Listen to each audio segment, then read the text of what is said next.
Hey everyone, tonight we begin with a journey into the frozen corners of medieval Europe, where survival wasn't a luxury but a daily negotiation with death itself. We're diving deep into how ordinary peasants, those forgotten souls at the bottom of feudal society, managed to endure winters so brutal they would make our modern heating bills look like pocket change. So before you settle in for tonight's exploration, take a moment to like the video and subscribe, but only if you genuinely find comfort in these stories from the past. And let me know in the comments where you're listening from and what time it is for you. There's something oddly soothing about knowing we're all scattered across time zones, united by curiosity about lives lived centuries ago. Now dim the lights, maybe turn on a fan for that gentle background hum, and let's drift together into the forgotten world of medieval winter survival. Picture this. It's the year 1347, somewhere in what we now call northern France. The sun has been swallowed by November clouds for what feels like weeks, and the first real frost has already claimed the last of the turnips.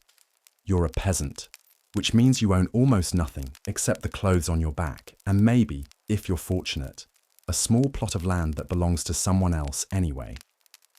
Your home is a single room shared with your family, possibly a goat, and definitely more mice than you care to count. The walls are made of whatever you could scrape together: mud, sticks, stones, prayers. And they're about as effective at keeping out the cold as a fishing net is at holding water. But here's the thing that would astonish us today. You're going to survive.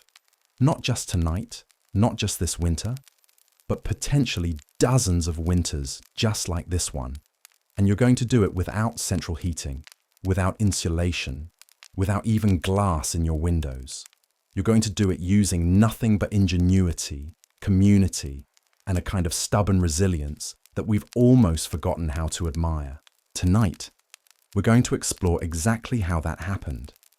How medieval peasants, the people history often overlooks, developed survival strategies so effective they kept entire communities alive through what historians call the Little Ice Age. We'll uncover the forgotten wisdom of shared body heat, the ancient art of banking fires, and the surprising sophistication of medieval cold weather clothing.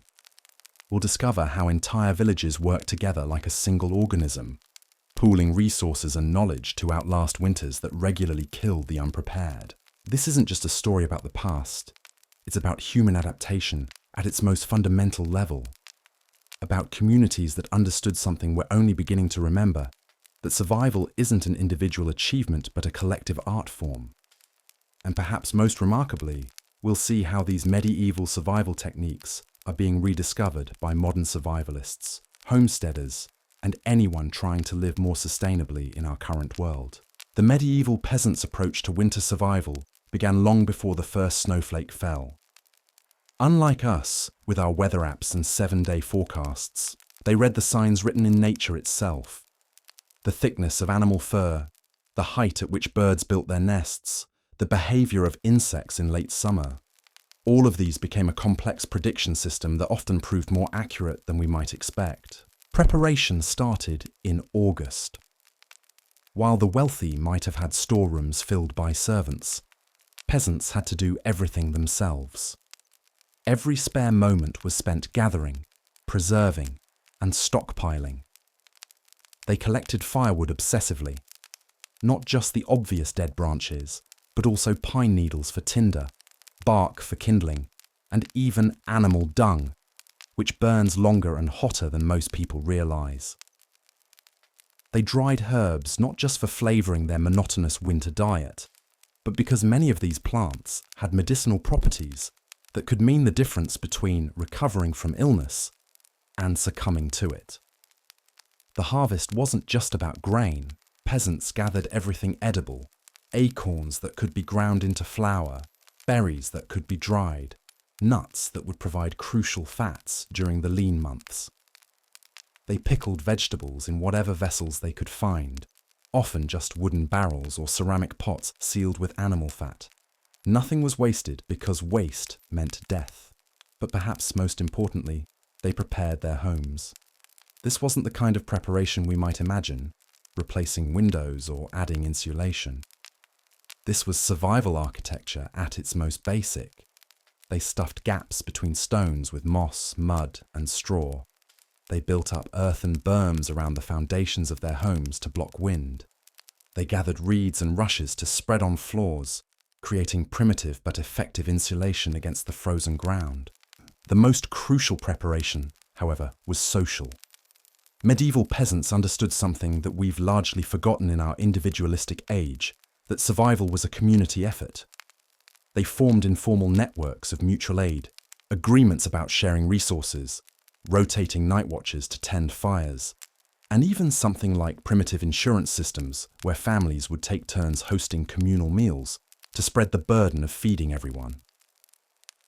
When winter finally arrived, these preparations transformed from abstract planning into daily survival routines that would continue until spring. Every action was calculated, every resource precious, and every decision potentially a matter of life and death. The medieval peasant home in winter was nothing like our modern conception of comfort, but it was a masterpiece of efficiency born from necessity. These weren't the cosy cottages of fairy tales with their cheerful hearths and thatched roofs.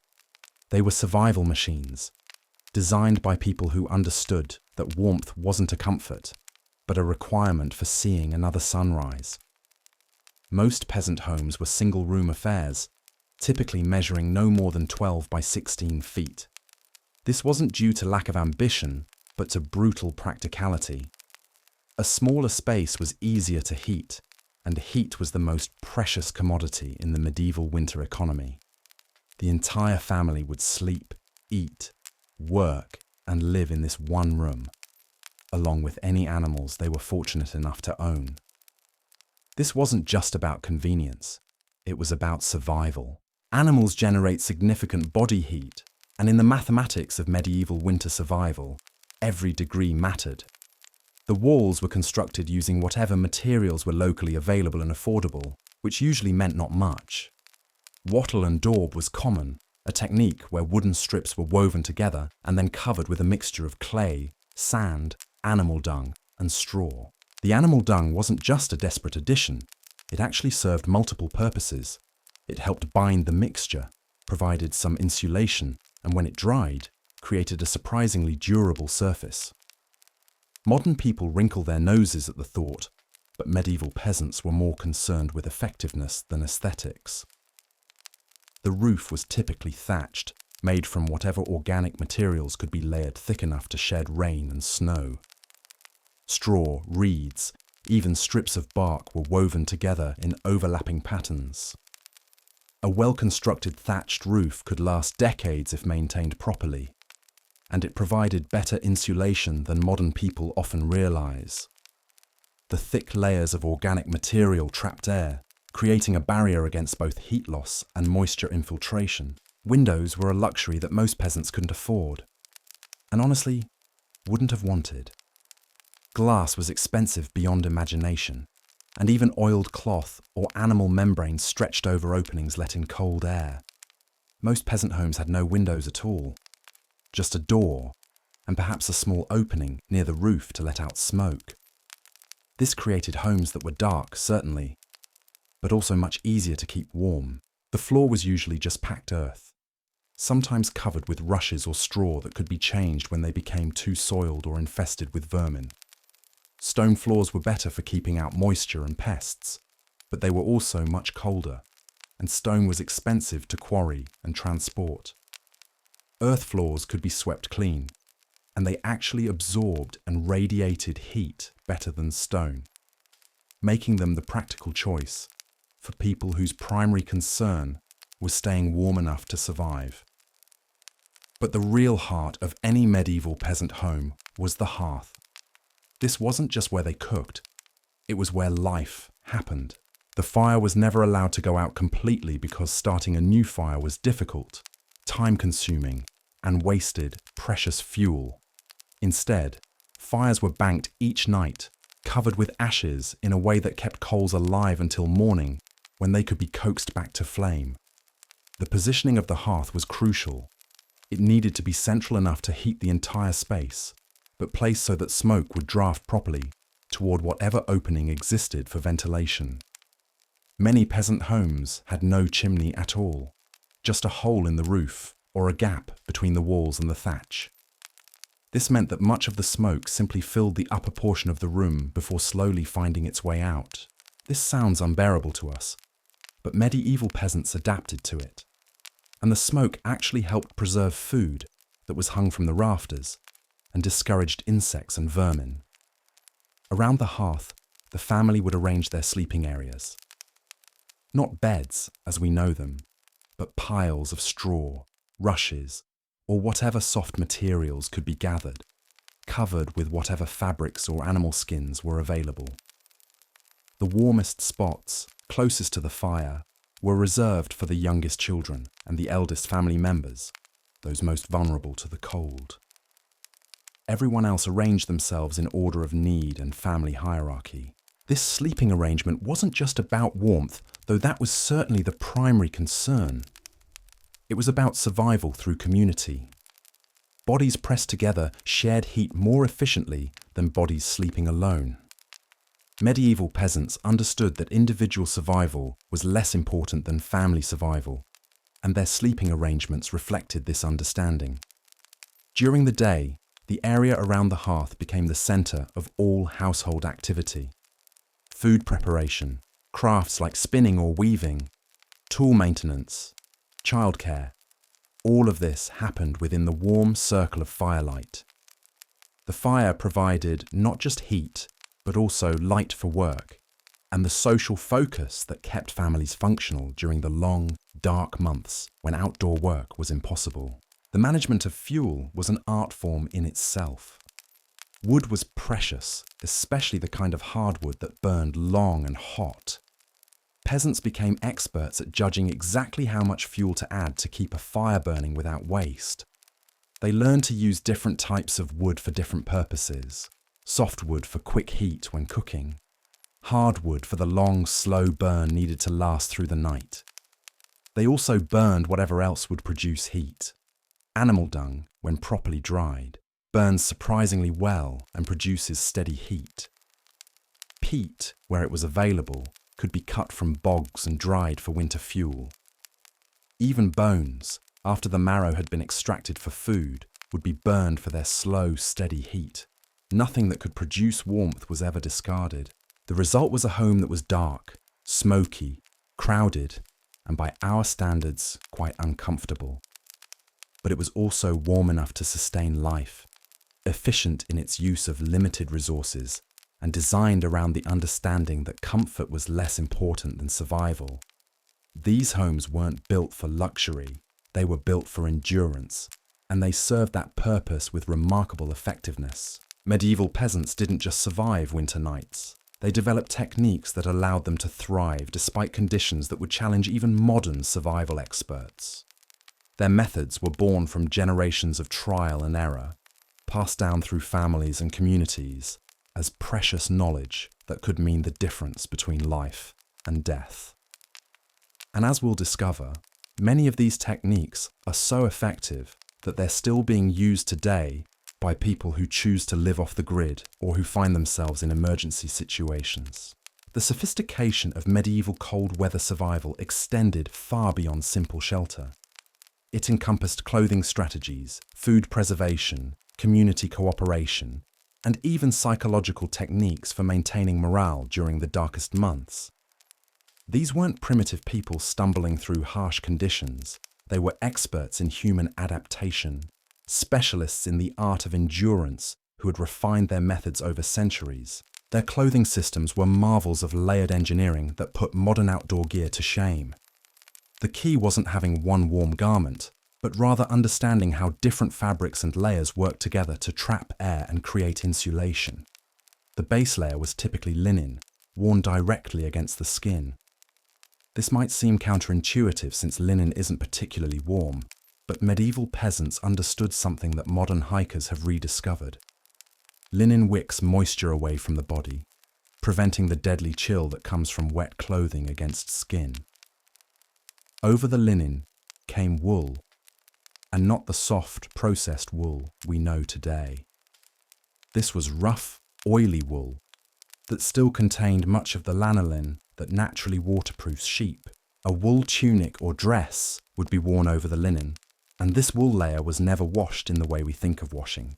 Instead, it was brushed clean and the natural oils were preserved because those oils were crucial for repelling moisture and maintaining insulation. The outer layer varied depending on what materials were available, but it was always designed to break wind and shed precipitation. A cloak made from tightly woven wool, or if the family was fortunate enough, leather or even fur. These outer garments were often shared among family members, passed down through generations, and repaired continuously because replacing them was simply impossible for most peasant families. But the real genius lay in how they layered these garments. Multiple tunics might be worn simultaneously, each one trapping a layer of air that served as insulation. Sleeves were often removable or adjustable, allowing the wearer to add or remove layers as conditions changed throughout the day. And everything was loose-fitting, not because medieval people didn't understand tailoring, but because tight clothing compresses insulation and restricts blood flow, both of which reduce the body's ability to stay warm. Footwear was equally sophisticated in its simplicity. Leather shoes or boots were stuffed with straw, moss, or sheep's wool for insulation. The straw could be changed regularly as it became compressed or damp, and it was often mixed with aromatic herbs that helped prevent foot rot and other problems that came from keeping feet enclosed for months at a time. Wealthy peasants might have wooden clogs that kept feet elevated above cold, wet ground, while poorer families simply wrapped their feet in layers of cloth and leather scraps. Head coverings were never optional. Medieval peasants understood that an enormous amount of body heat is lost through the head, so caps, hoods, and scarves were worn constantly during cold months. These weren't fashion statements, they were survival tools. Often, multiple head coverings would be layered, starting with a simple linen cap to absorb moisture, then a wool hat for insulation, and finally, a hood or cowl to break wind. The clothing wasn't just worn, it was lived in. Medieval peasants might not remove their outer layers for weeks at a time during the coldest periods. They slept in their clothes, worked in their clothes, and when garments became too soiled or infested with vermin, they would be cleaned as much as possible and then worn again.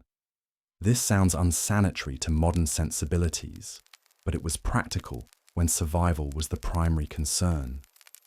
What's particularly remarkable is how these clothing systems were maintained and repaired. Medieval women were experts at darning, patching, and reinforcing garments to extend their useful life.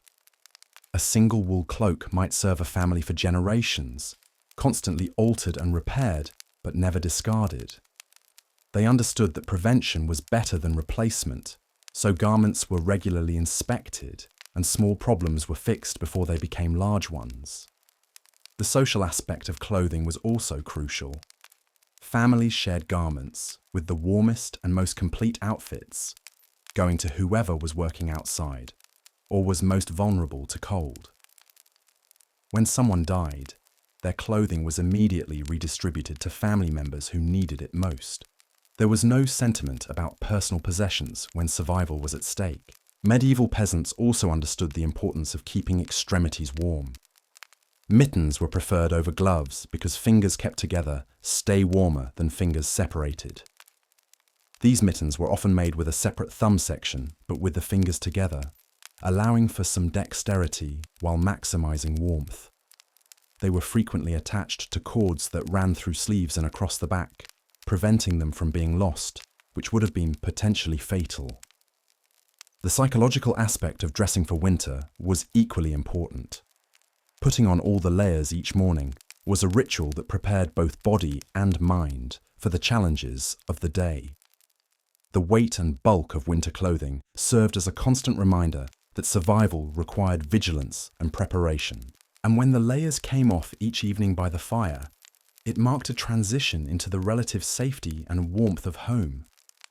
But perhaps most importantly, medieval peasants understood that clothing was just one part of a larger system. The most sophisticated wool cloak in the world wouldn't save someone who didn't also have adequate shelter, food, and community support. Their clothing systems worked because they were integrated with every other aspect of their survival strategy. Food preservation and nutrition during medieval winters required a level of planning and ingenuity that modern people, accustomed to year-round fresh produce, can barely comprehend. The growing season in much of medieval Europe was short, sometimes lasting only 4 or 5 months, which meant that peasants had to preserve enough food to last 7 or 8 months of winter. This wasn't just about storing grain, though grain was certainly important. It was about creating a complete nutritional system that would keep people healthy and energetic enough to survive until spring. The foundation of a medieval winter nutrition was grain, typically wheat, barley, oats, or rye, depending on local growing conditions and soil quality. But these grains weren't simply stored whole and ground as needed, though that was certainly part of the strategy. Medieval peasants understood food science in ways that might surprise us. They knew that certain grains stored better than others, that proper drying techniques could prevent mold and rot, and that different preparation methods could make limited supplies stretch further. Bread was the cornerstone of medieval diet, but winter bread was different from the bread made during harvest time. When grain supplies were abundant, bread might be made from pure wheat flour, relatively white and fine. But as winter progressed and supplies dwindled, bread became darker and coarser, made from whatever grains were available, mixed with whatever else could provide bulk and nutrition. Acorn flour, ground from carefully processed acorns, could stretch wheat supplies significantly. Pea flour, made from dried peas ground fine, added protein and substance. Even bark from certain trees, properly prepared, could be added to bread during the most desperate times. But peasants didn't live on bread alone, despite what popular misconceptions might suggest.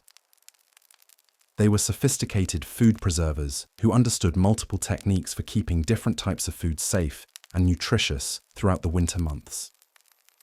Meat, when it was available, was preserved through smoking, salting, and drying. A pig slaughtered in late autumn would be processed completely, with nothing wasted. The meat would be cut into strips and hung in the smoky upper reaches of the home, slowly curing in the constant wood smoke.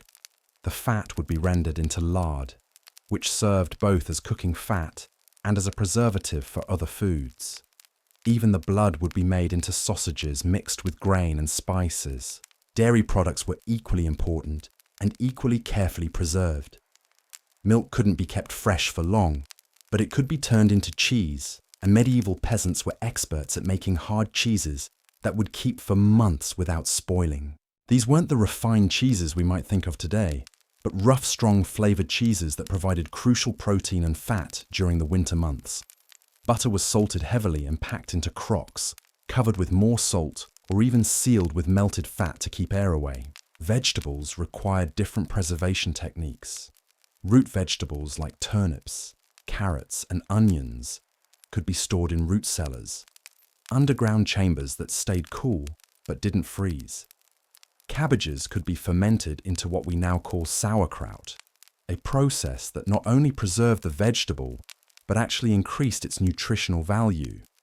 Beans and peas were dried and stored in sealed containers, providing protein that would supplement the limited meat available. Perhaps most importantly, medieval peasants understood the nutritional needs of winter survival in ways that wouldn't be scientifically explained until centuries later. They knew that people working hard in cold conditions needed more calories, particularly calories from fat. They knew that certain preserved foods, like fermented vegetables, seemed to prevent the weakness and illness that came from eating only grain and preserved meat. They couldn't explain vitamin C deficiency, but they knew that pine needle tea and preserved berries helped people stay healthy during the long months without fresh vegetation. The daily preparation of winter food was an art form that required careful planning and resource management. Cooking fuel was precious, so meals were designed to make the most efficient use of heat. One-pot meals were common, stews that could simmer slowly all day, making tough preserved meats tender and extracting maximum nutrition from whatever vegetables and grains were available. These stews served another crucial purpose. They provided hot food that helped warm the body from inside, crucial for people living in homes that were barely above freezing. Rationing was a constant concern. Medieval peasants became experts at calculating exactly how much food they had and how much they could consume each day to make it last until spring. This wasn't just simple division. It required understanding that people needed more food during the coldest months, when their bodies were working harder to stay warm, and that certain times of winter were more dangerous than others.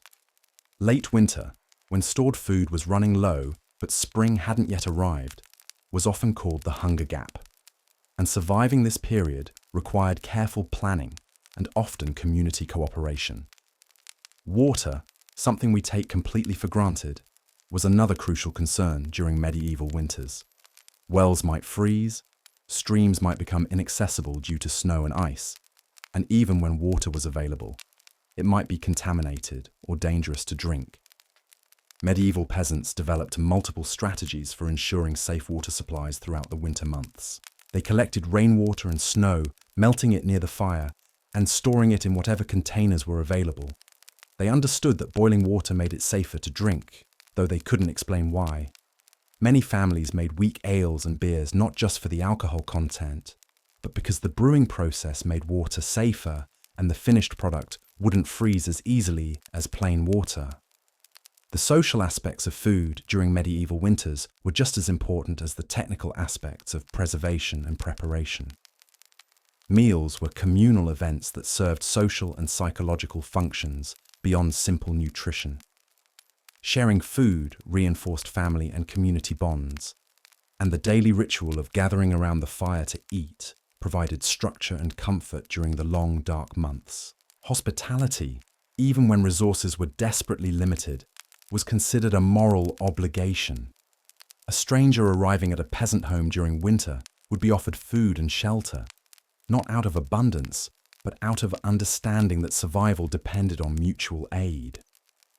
Medieval peasants also understood that food was medicine.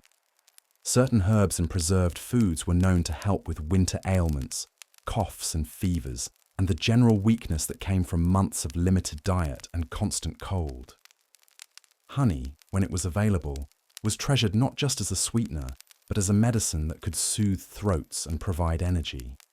Fermented foods seemed to help prevent certain illnesses, though the reasons wouldn't be understood for centuries. The psychological aspects of food were equally crucial. During the darkest months, when morale was lowest and the temptation to give up was strongest, special meals and small treats served to remind people that life was worth living.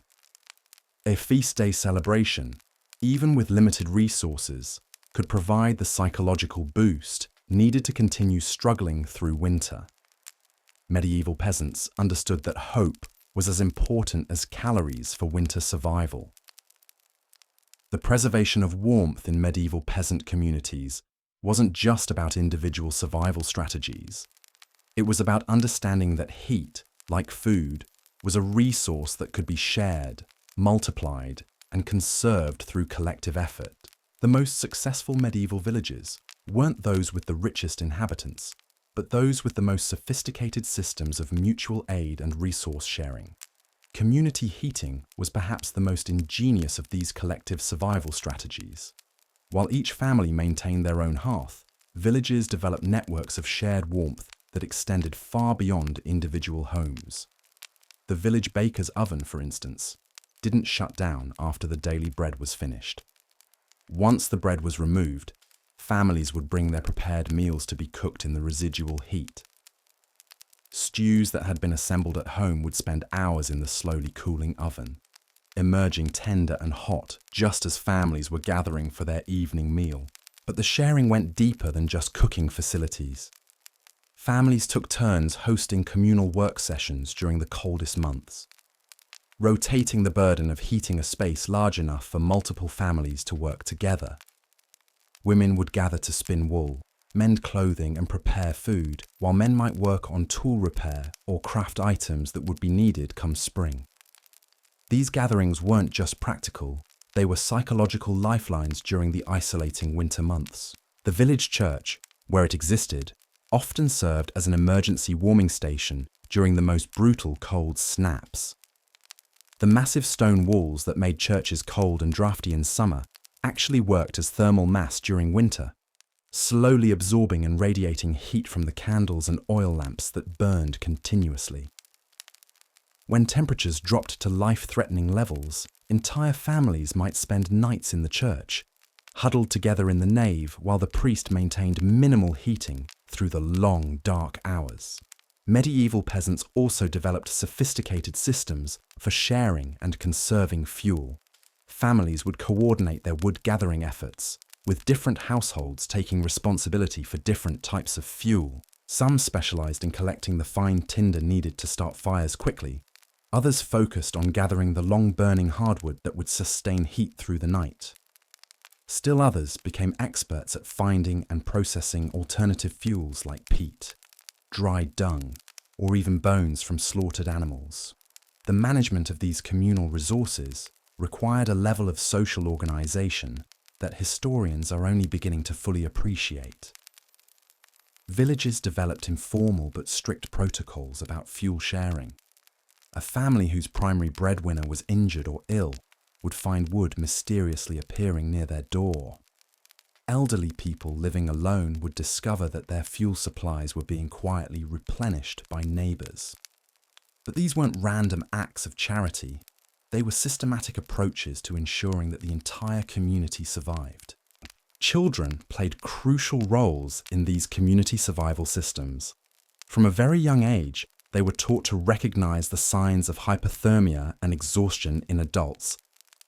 They served as messengers between households, carrying news about who needed help, what resources were available, and how the community's overall supplies were holding up. Children were also the primary fuel gatherers, small enough to crawl into spaces where fallen branches had accumulated, quick enough to dart out into dangerous weather to collect what was needed. The social dynamics of medieval winter communities were complex and carefully regulated. Leadership often shifted from the usual village authorities to those with the most practical winter survival knowledge. An elderly woman who understood food preservation might become the de facto authority on rationing decisions. A man with exceptional skill at maintaining fires might find himself responsible for the community's heating strategies. These weren't formal positions, but they were recognized and respected roles that emerged naturally from the demands of collective survival. Storytelling became a crucial survival tool during these long winter months. Not entertainment in the way we might think of it, but practical knowledge transfer disguised as entertainment. Stories about successful winters, about families who had survived particularly brutal conditions, about clever solutions to common problems. All of this was passed down through seemingly casual evening conversations around communal fires. Children absorbed this knowledge along with the stories, creating a living library of survival wisdom that could be called upon when needed. The community also developed early warning systems for dangerous weather. People who showed particular skill at reading natural signs, the behavior of animals, the color of the sky, the feel of the wind, became informal weather predictors for the entire village. When these individuals sensed that particularly severe weather was approaching, the community would mobilize, bringing in extra fuel, checking on vulnerable families, and preparing shared spaces that could house people if individual homes became uninhabitable. Perhaps most remarkably, medieval peasant communities developed psychological support systems that helped people maintain mental health during the darkest months. They understood, long before psychology became a science, that isolation and despair could kill as surely as cold or hunger. Community gatherings weren't just practical necessities, they were deliberate efforts to maintain morale and social cohesion. These gatherings followed informal but important rituals. Stories would be told, songs would be sung, and even in the depths of winter hardship, there would be laughter. Not because life was easy, but because laughter was a form of resistance against the conditions that threatened to overwhelm them. Community celebrations, even when resources were desperately limited, served crucial psychological functions. A harvest festival in autumn wasn't just about celebrating abundance, it was about creating positive memories that could sustain people through the dark months ahead. The sharing of skills was equally important. Master craftsmen would spend winter evenings teaching their trades to younger community members. Not formal apprenticeships, but casual knowledge transfer that ensured crucial skills wouldn't be lost if something happened to the experts. Women taught each other food preservation techniques, herbal medicine, and the countless small skills that made the difference between surviving winter and thriving during it. Medieval communities also developed sophisticated systems for caring for their most vulnerable members. Orphan children were absorbed into other families, not through formal adoption processes, but through community understanding that children represented the future and couldn't be allowed to perish. Elderly people who could no longer contribute physical labor became repositories of knowledge and wisdom, their survival prioritized because of what they knew rather than what they could do. The distribution of resources followed complex but understood patterns. Pregnant women and nursing mothers received priority access to the most nutritious food available. Growing children were given preference for warm clothing and sleeping spots near fires. But these weren't arbitrary decisions. They were strategic choices based on understanding that the community's survival depended on ensuring that those most crucial to future survival were protected. These community survival systems weren't perfect, and they didn't save everyone. Medieval winters were brutal, and people died despite all the collective effort and shared resources. But the communities that developed the most sophisticated cooperation systems had dramatically higher survival rates than those that relied primarily on individual effort. The lesson was clear. In the face of conditions that threatened human survival, cooperation wasn't just morally desirable, it was practically essential. The legacy of these medieval community survival strategies extended far beyond the winter months. The social bonds forged during the most desperate times created networks of mutual aid that supported communities year-round. Families who had shared fuel during winter would share labor during planting season. Communities that had successfully coordinated resource distribution during cold months found it easier to organize collective projects during warmer weather. These weren't primitive people stumbling through harsh conditions. They were sophisticated social engineers who had developed systems of collective survival that allowed human communities to thrive in conditions that would challenge even modern technology. Their methods were born from necessity, refined through generations of experience, and passed down through communities that understood survival was never an individual achievement. The medical challenges of medieval winter survival were as daunting as the physical ones. Without modern understanding of disease, without antibiotics or antiseptics, without even basic pain relief, medieval peasants faced a constant battle against the ailments that cold weather brought. Yet they developed a sophisticated understanding of winter medicine that combined careful observation, herbal knowledge, and practical nursing techniques that often proved remarkably effective. Frostbite was a constant threat, and medieval peasants became experts at recognizing its early signs and treating it with whatever resources were available. They understood that gradual warming was crucial, never placing frostbitten extremities directly near fire or hot water. Instead, they used body heat, tucking frostbitten hands under armpits or against warm torsos, understanding intuitively that gradual rewarming prevented the additional tissue damage that comes from too rapid temperature changes. For more severe cases, they had developed poultices and treatments using materials available even in the depths of winter. Honey, when available, was applied to frostbitten areas because they had observed that it seemed to prevent infection and promote healing. We now understand that honey has natural antibiotic properties, but medieval peasants simply knew that it worked.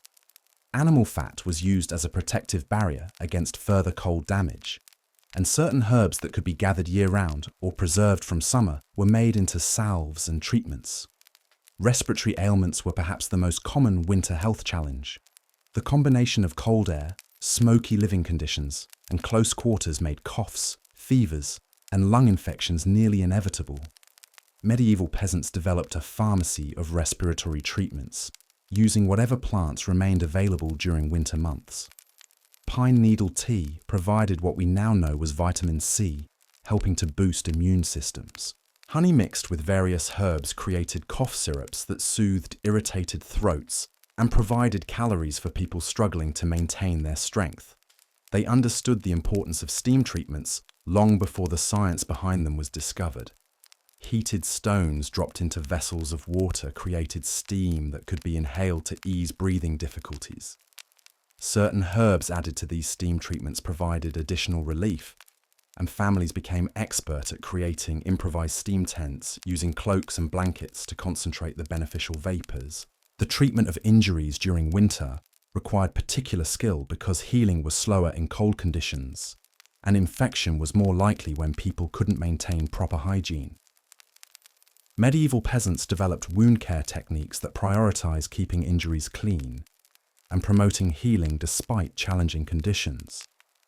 They used alcohol when available, not for drinking, but as a cleaning agent, understanding that it seemed to prevent wounds from becoming infected. Herbal knowledge was passed down primarily through women, who served as the primary medical practitioners for their families and often their entire communities.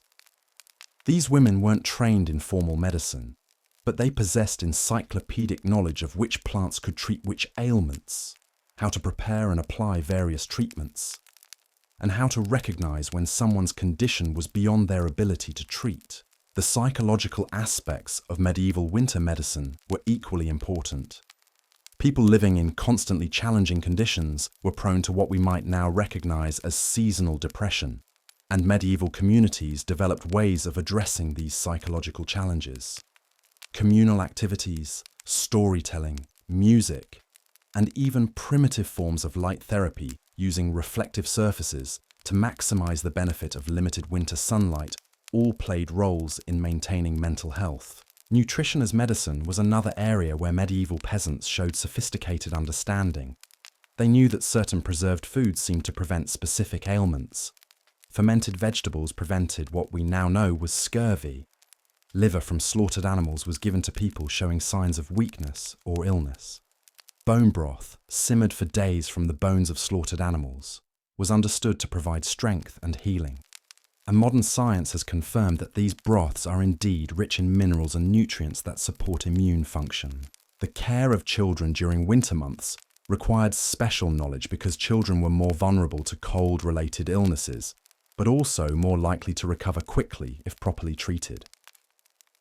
Medieval mothers became expert at recognizing the early signs of serious illness in children, and they developed techniques for keeping sick children warm and nourished, even when resources were limited. Skin-to-skin contact was used to warm dangerously cold infants, and mothers would often sleep with sick children to monitor their condition throughout the night. Elderable to cold-related ailments, but hay care presented different challenges because older people were more susceptible to accumulated wisdom that was too valuable to lose. Communities developed strategies for keeping elderly people warm and active during winter months, understanding that inactive elders were more likely to become ill and die. Simple exercises performed near fires, involvement in household tasks that kept them moving, and priority access to the warmest sleeping areas all contributed to elder survival. The prevention of illness was as important as its treatment.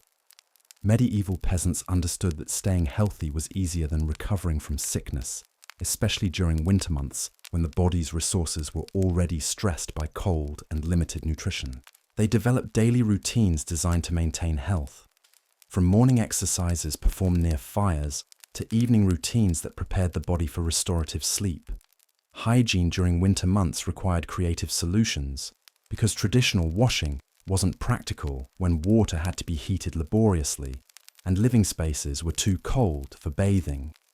Medieval peasants developed dry cleaning techniques using herbs and rough cloths to remove dirt and oils from skin. They understood that certain aromatic plants could be used to combat the effects of close living conditions. And they became expert at maintaining cleanliness standards that prevented disease without requiring resources they didn't have. The isolation that winter brought also meant that communities had to be self-sufficient in medical care. There were no doctors to call, no hospitals to visit, and often no way to travel to get help, even if it existed. This forced medieval peasants to develop comprehensive medical knowledge within their own communities, with individuals specializing in different aspects of healthcare, but everyone possessing basic knowledge of treatment and prevention. Pain management without modern pharmaceuticals required ingenuity and careful observation of what natural substances provided relief.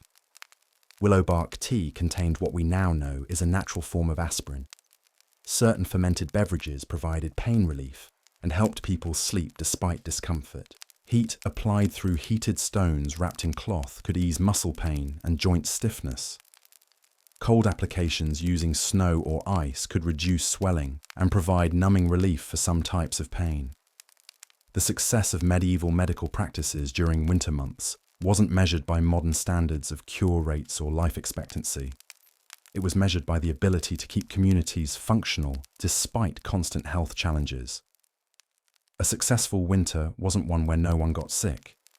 It was one where the community as a whole remained strong enough to survive until spring, where knowledge was preserved and passed on, and where the foundations were laid for another year of survival and adaptation.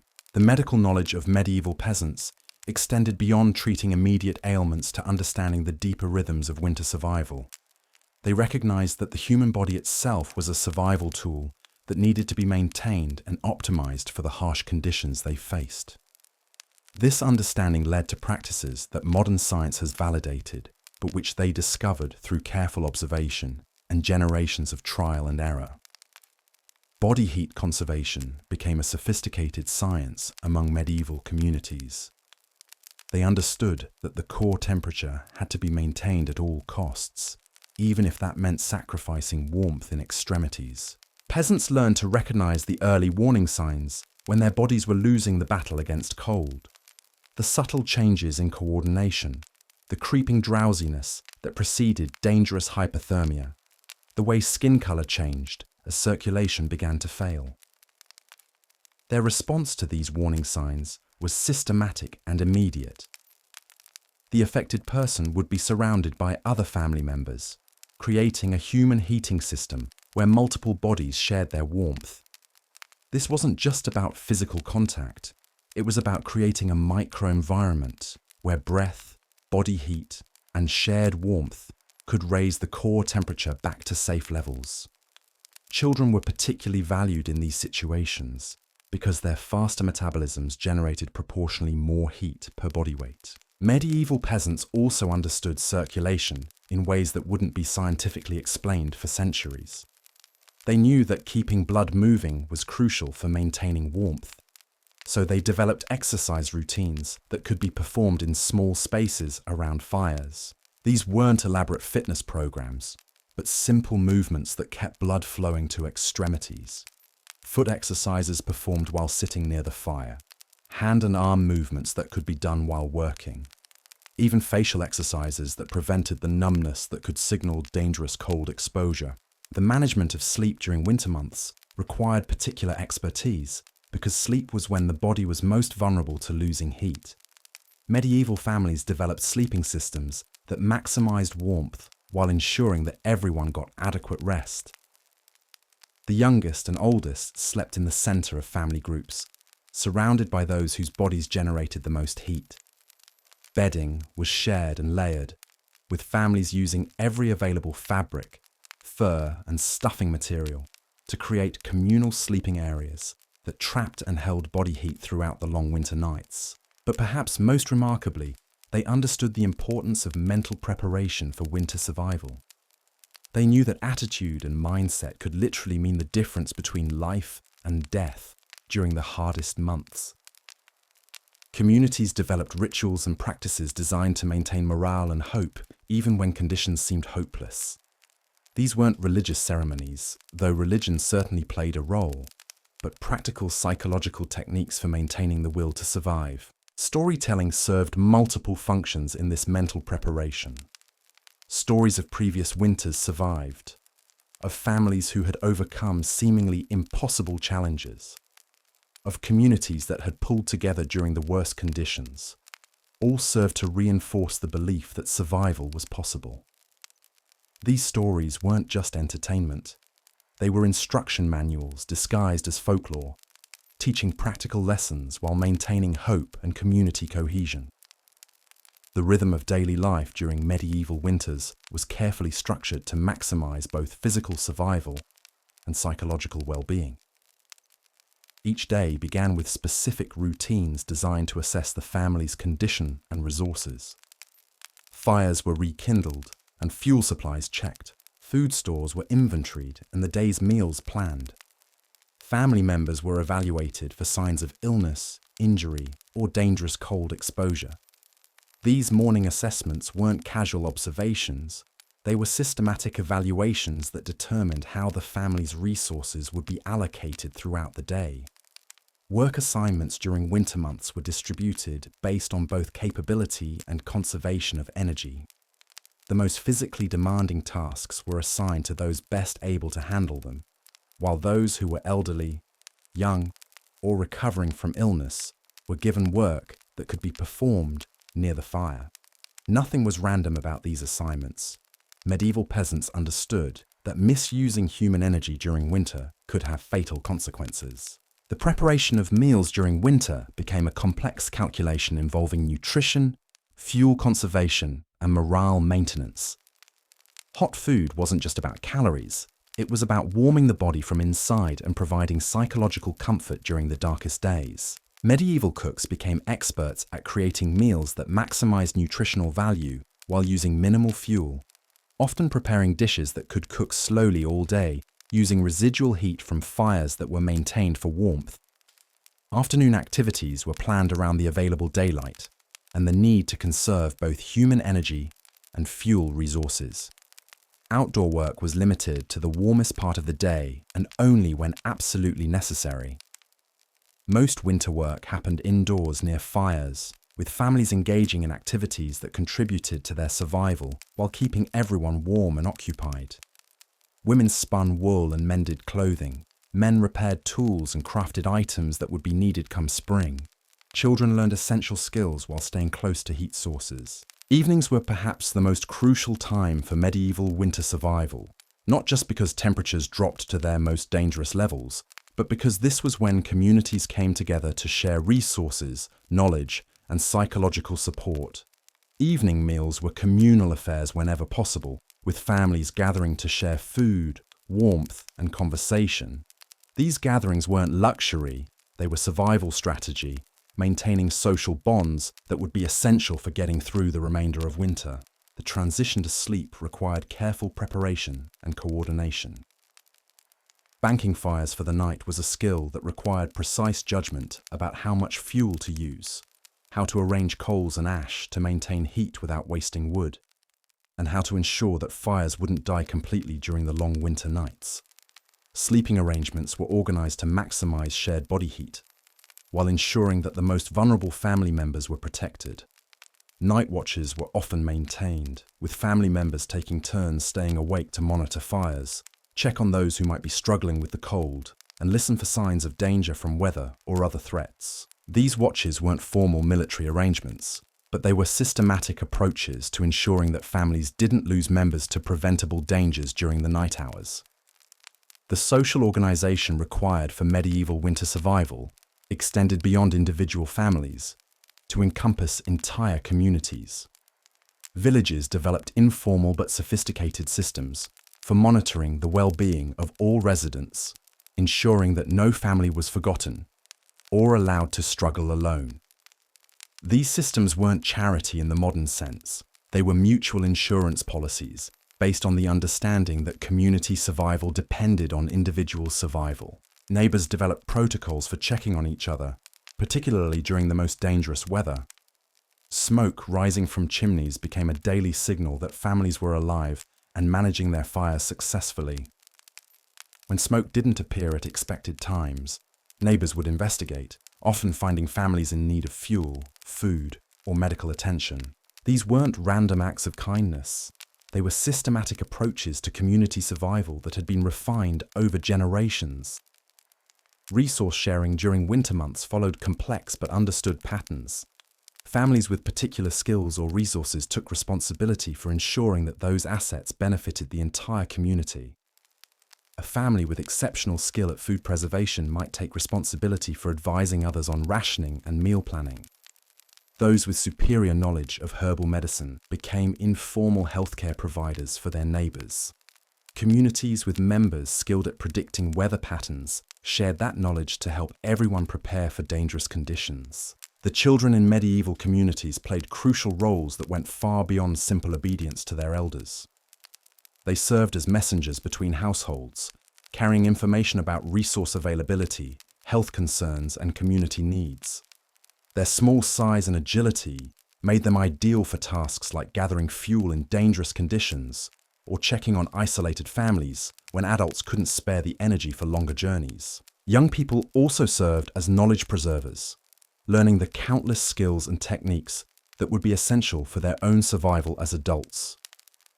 Winter months were intensive training periods when children absorbed everything from practical skills like fire management and food preparation to more complex knowledge about weather prediction, herbal medicine, and community organization. This knowledge transfer wasn't formal education, but it was systematic and comprehensive. The role of elderly community members during medieval winters was particularly important because they represented living libraries of survival knowledge.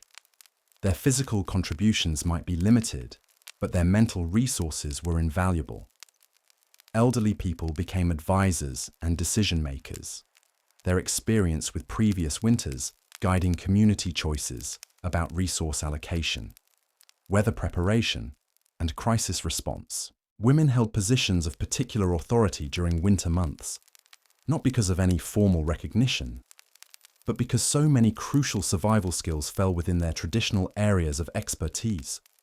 Food preparation, medical care, clothing maintenance, and household organization all became matters of life and death during winter, elevating women's knowledge and decision-making authority within families and communities. The coordination between households during medieval winters required communication systems that could function despite limited mobility and dangerous travel conditions.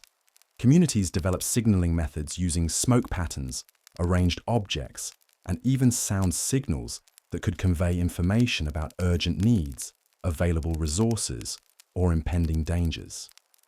These weren't elaborate systems, but they were effective ways of maintaining community coordination when direct communication was difficult or impossible. Trade and exchange continued during winter months, but followed different patterns than during warmer seasons. Instead of formal markets, communities developed informal systems for sharing and exchanging resources based on immediate needs and long-term reciprocity. A family with surplus preserved meat might share it with neighbors who had extra grain, not through formal negotiations, but through understood obligations that would be remembered and repaid when conditions changed. The success of these medieval winter communities wasn't measured by comfort or convenience, but by survival rates and community cohesion. A successful winter was one where the maximum number of people survived, where essential knowledge was preserved and transmitted, and where the social structures that enabled collective survival were maintained and strengthened. These weren't primitive societies. They were highly sophisticated survival systems that had been refined through centuries of facing some of the most challenging conditions humans have ever endured. The legacy of medieval winter survival techniques extends far beyond historical curiosity. Modern survivalists, homesteaders, and emergency preparedness experts have rediscovered many of these methods, finding that techniques developed by medieval peasants remain remarkably effective even in our technological age. The principles of resource conservation, community cooperation, and systematic preparation that enabled medieval communities to survive brutal winters are being applied by people who choose to live off-grid or who want to be prepared for emergency situations. Climate researchers studying historical weather patterns have found that medieval peasants faced conditions that were often more severe than anything we've experienced in modern times. The Little Ice Age brought winters that were longer, colder, and more unpredictable than those we know today. Yet these communities not only survived, but often thrived under conditions that would challenge even our modern heating and food distribution systems. The psychological resilience demonstrated by medieval peasants offers lessons that extend beyond physical survival. Their understanding that mental attitude and community support were as important as physical resources provides insights into human adaptation that remain relevant today. In our modern world, where individual isolation and mental health challenges are increasingly common, the medieval emphasis on community support and shared responsibility offers alternative models for human well-being. Perhaps most importantly, the medieval peasant approach to winter survival demonstrates that human ingenuity and cooperation can overcome seemingly impossible challenges. These weren't people with access to advanced technology or unlimited resources. They were ordinary individuals facing extraordinary circumstances who developed extraordinary solutions through observation, cooperation, and an unwavering commitment to survival. Their legacy reminds us that human communities are capable of remarkable adaptation and endurance when they work together toward common goals. The medieval peasants' relationship with time itself was fundamentally different from our modern understanding. They didn't measure winter survival in days or weeks, but in phases, each with its own challenges and strategies. The early winter phase, what they called the settling time, was about establishing routines and testing systems.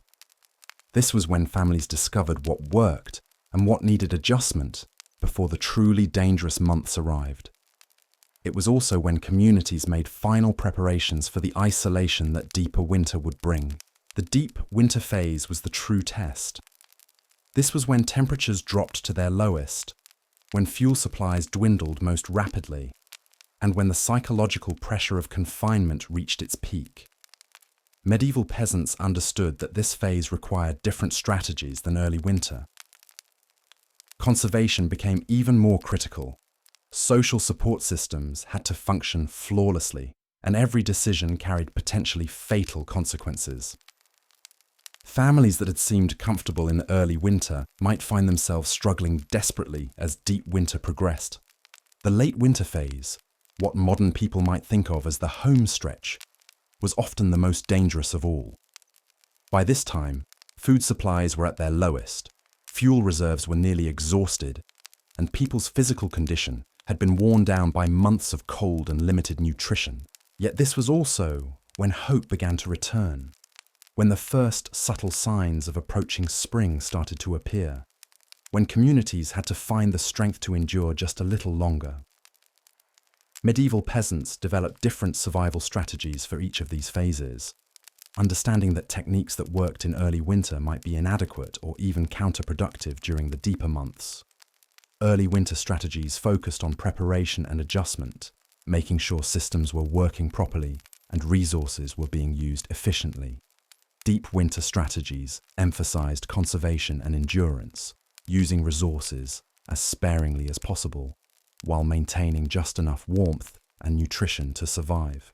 Late winter strategies were about careful calculation and hope management. Families had to make their remaining resources last until spring without giving up too early or holding back so much that they weakened dangerously. This required sophisticated understanding of their own needs, their remaining supplies, and the likely duration of winter conditions. Getting these calculations wrong could be fatal, either through running out of resources too early or through weakening themselves by being too conservative. The transition between these phases wasn't marked by calendars or formal announcements, but by subtle changes in weather patterns, animal behavior, and the condition of stored supplies. Medieval peasants became expert at reading these signs, understanding when to shift from one survival strategy to another.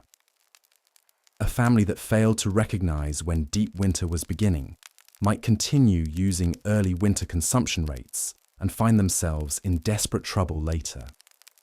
Similarly, Communities that didn't adjust their resource-sharing patterns as winter progressed might find some families thriving while others faced starvation.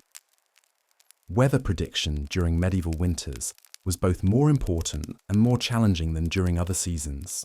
Getting caught unprepared by a sudden severe storm could be fatal, but traditional signs became harder to read as winter conditions made animal behavior and natural indicators less reliable.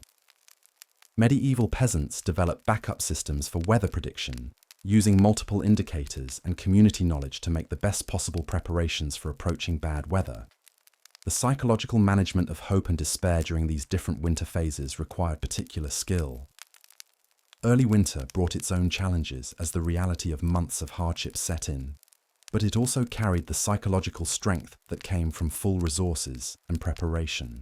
Deep winter tested mental resilience as much as physical endurance, requiring techniques for maintaining morale when conditions seemed hopeless and spring felt impossibly distant. Late winter presented unique psychological challenges because the approaching end of winter could make people careless or overly optimistic, leading them to use resources too quickly or take risks that could be fatal even as spring approached. Medieval communities developed rituals and practices for managing these psychological transitions, helping people maintain appropriate caution while nurturing the hope that would carry them through the final weeks of winter.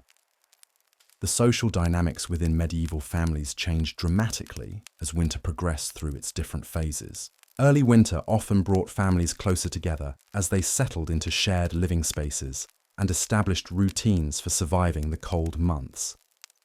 The novelty of winter preparations and the shared challenge of adapting to new conditions could create a sense of adventure and cooperation. But as winter progressed into its deeper phases, the stress of confinement and resource scarcity could strain family relationships. Medieval peasants understood this pattern and developed strategies for managing family tensions during the most difficult periods. They established protocols for resolving disputes, systems for ensuring that everyone contributed to survival efforts, and techniques for maintaining family cohesion when stress levels were highest. Children's roles within families evolved throughout the winter phases as well. During early winter, children might still have energy for play and learning, making this an ideal time for intensive skill transfer and education. As conditions became more challenging, children's responsibilities increased, and they became crucial contributors to family survival efforts, rather than dependents to be protected. The management of elderly family members also required different approaches during different winter phases. Early winter might allow for more attention to elder comfort and care, while deep winter demanded that everyone, regardless of age, contribute whatever they could to family survival. Late winter often required special attention to elders who had been weakened by months of hardship and needed extra support to survive until spring. Medieval peasant communities developed sophisticated systems for managing resources across these different winter phases. Early winter resource management focused on establishing sustainable consumption patterns and testing preservation techniques. Communities might be relatively generous with resources during this phase, knowing that more stringent conservation would be necessary later. Deep winter resource management became much more restrictive, with communities carefully monitoring consumption and ensuring that supplies would last through the most dangerous months. This was when sharing systems became most crucial, with successful families helping struggling ones not out of generosity alone, but out of understanding that community survival depended on everyone making it through the worst period. Late winter resource management required delicate balance between conservation and preparation for spring activities. Communities had to reserve enough resources to survive the remainder of winter, while also beginning to allocate materials and energy toward preparing for spring planting and other warm weather activities. Getting this balance wrong could doom a community either to late winter starvation or to inability to take advantage of spring opportunities. The physical condition of medieval peasants deteriorated predictably as winter progressed, and communities developed strategies for managing this decline while maintaining essential functions. Early winter might see people in relatively good condition, able to perform demanding tasks and maintain high activity levels. As winter progressed, communities learned to adjust work assignments and expectations to account for declining physical capabilities. This wasn't simply about accepting weakness, but about strategically managing human resources to ensure that essential tasks continued to be performed even as individual capabilities declined. Communities became expert at identifying which people retained which capabilities longest, and at reorganizing work and responsibilities to make the best use of available human energy. The recovery of physical condition during late winter required particular attention because people needed to rebuild strength for the demanding work of spring while still surviving the remainder of winter. Medieval peasants understood that this recovery couldn't wait until winter was completely over, but had to begin while conditions were still challenging. They developed techniques for gradually increasing nutrition and activity levels during late winter to prepare for the transition to spring work. The seasonal pattern of medieval winter survival created annual cycles that shaped not just individual years, but entire lifetimes and community development. Families that successfully navigated multiple winter cycles accumulated knowledge, resources, and social connections that made future winters more survivable. Communities that developed effective winter survival systems could support larger populations and more complex social structures. Children who grew up experiencing these annual cycles absorbed not just practical survival skills, but also deeper understanding of seasonal rhythms, resource management, and community cooperation. This knowledge shaped their approach to life in ways that extended far beyond winter survival, influencing everything from marriage timing to career choices to community leadership roles. The long-term success of medieval peasant communities depended not just on surviving individual winters, but on using winter experiences to strengthen overall community resilience.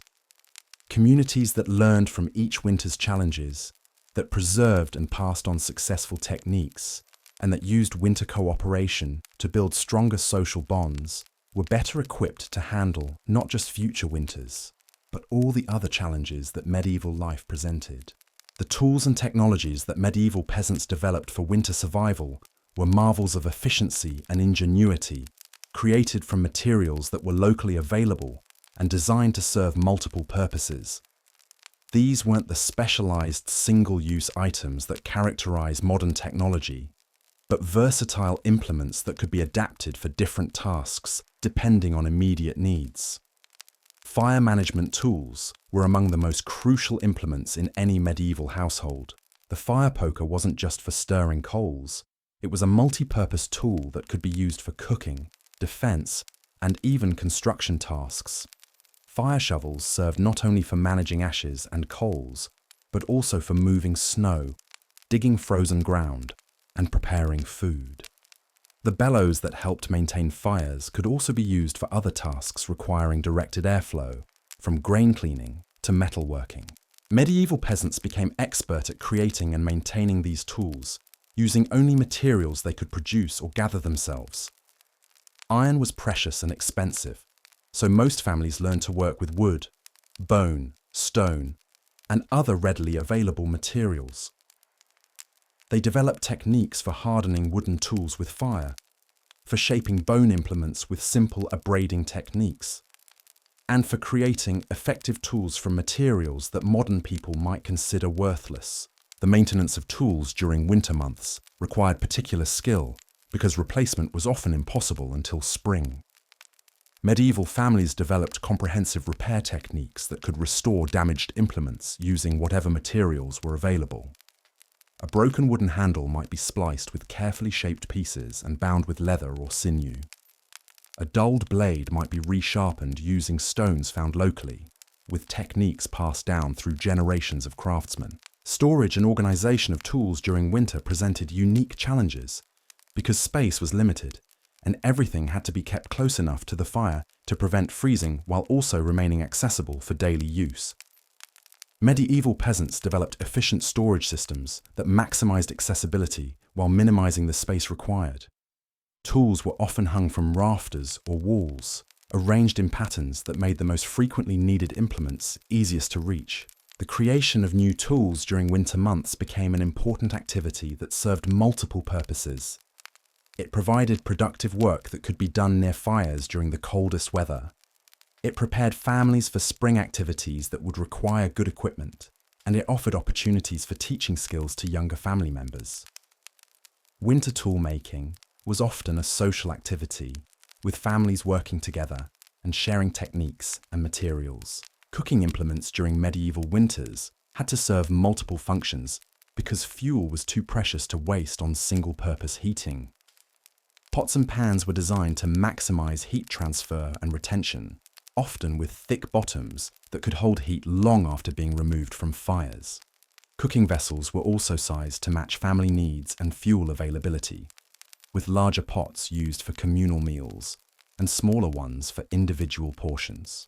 The preparation and preservation of cooking implements required constant attention during winter months. Metal pots had to be kept dry to prevent rusting.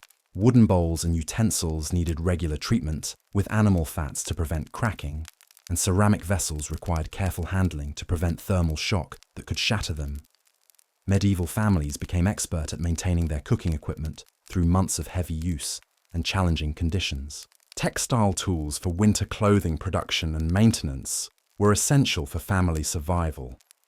Spindles for spinning wool into thread, needles for sewing and mending, and looms for weaving cloth all required careful maintenance during the months when they received their heaviest use. Medieval women developed remarkable skill at repairing and maintaining these tools, understanding that broken textile equipment could mean the difference between adequate clothing and dangerous cold exposure. The production of textile tools from available materials was another crucial winter activity. Spindles could be carved from wood and weighted with stones or clay. Needles could be fashioned from bone or thorns, and simple looms could be constructed from branches and cord. These homemade tools weren't as refined as professionally made equipment, but they were adequate for essential clothing production and repair. Farming implements required winter maintenance and preparation, even though they wouldn't be used for months. Wooden handles needed to be inspected and repaired. Metal blades required rust prevention and sharpening, and new tools had to be constructed to replace those that had been damaged or worn out during the previous growing season. This winter tool preparation was crucial for ensuring that spring planting could begin as soon as weather conditions permitted. The storage of farming tools during winter required protection from both weather and theft. Tools were valuable possessions that represented significant investment of time and materials, so they had to be kept secure and in good condition. Medieval peasants developed storage techniques that protected tools from moisture, temperature extremes, and unauthorized borrowing by neighbors who might be facing their own equipment shortages. Hunting and fishing equipment required special attention during winter months, because these activities often provided crucial protein supplements to stored food supplies. Snares and traps had to be maintained and checked regularly. Fishing equipment needed to be kept functional despite freezing conditions, and hunting implements required constant care to ensure they remained effective when opportunities for fresh meat arose. The construction of temporary shelters and windbreaks using available tools and materials was another crucial winter skill. Medieval peasants learned to create effective protection against wind and snow using branches, animal hides, and whatever other materials could be gathered. These temporary structures weren't permanent buildings, but they could provide life-saving protection during severe weather or when working outside the main dwelling. Water management tools became particularly important during winter when traditional water sources might freeze or become inaccessible. Medieval families developed techniques for melting snow and ice efficiently, for storing water in ways that prevented freezing, and for purifying water that might have become contaminated during collection and storage. These water management systems required specialized tools and containers that had to be maintained throughout the winter months. The repair and modification of existing tools to meet changing winter needs required creativity and skill. A summer farming implement might be modified for winter fuel gathering, a cooking pot might be adapted for melting snow, or a textile tool might be repurposed for food preparation. Medieval peasants became expert at seeing multiple potential uses for every implement, and at modifying tools to meet immediate needs. The social aspects of tool use and maintenance during medieval winters created important community bonds and knowledge-sharing opportunities. Families with particular tool-making skills became resources for their entire communities, sharing techniques and sometimes lending crucial implements to neighbours in need. The winter months provided time for intensive tool-making instruction, with master craftsmen passing on skills to younger community members who would need these abilities for their own survival. The innovation and development of new tool designs during winter months led to continuous improvement in survival techniques. Medieval peasants were constantly experimenting with new approaches to common problems, testing different materials and designs to create more effective implements. These innovations were shared within communities and passed down through generations, creating a continuous evolution of survival technology that improved over time. The relationship between tools and survival during medieval winters was so crucial that the loss or destruction of key implements could threaten entire families. Communities developed protocols for dealing with tool emergencies, systems for sharing essential implements, and techniques for rapidly creating replacement tools when necessary. The understanding that tools were extensions of human capability, multiplying the effectiveness of individual effort, shaped every aspect of medieval winter survival strategy. Medieval peasants understood that their survival tools weren't just objects, but partners in the daily struggle against winter's challenges. They maintained, repaired, and improved these implements with the same care they devoted to family members, understanding that in the harsh mathematics of winter survival, the right tool at the right moment could mean the difference between life and death. This intimate relationship between people and their implements created a technology that was both highly effective and deeply sustainable, capable of supporting human communities through some of the most challenging conditions our species has ever faced. The psychological and emotional landscape of medieval winter survival required as much attention and skill as the physical challenges. Modern people, accustomed to artificial lighting, climate control, and constant entertainment, can barely imagine the mental strain of spending months in dark, cold, confined spaces with limited food and constant awareness that survival was never guaranteed.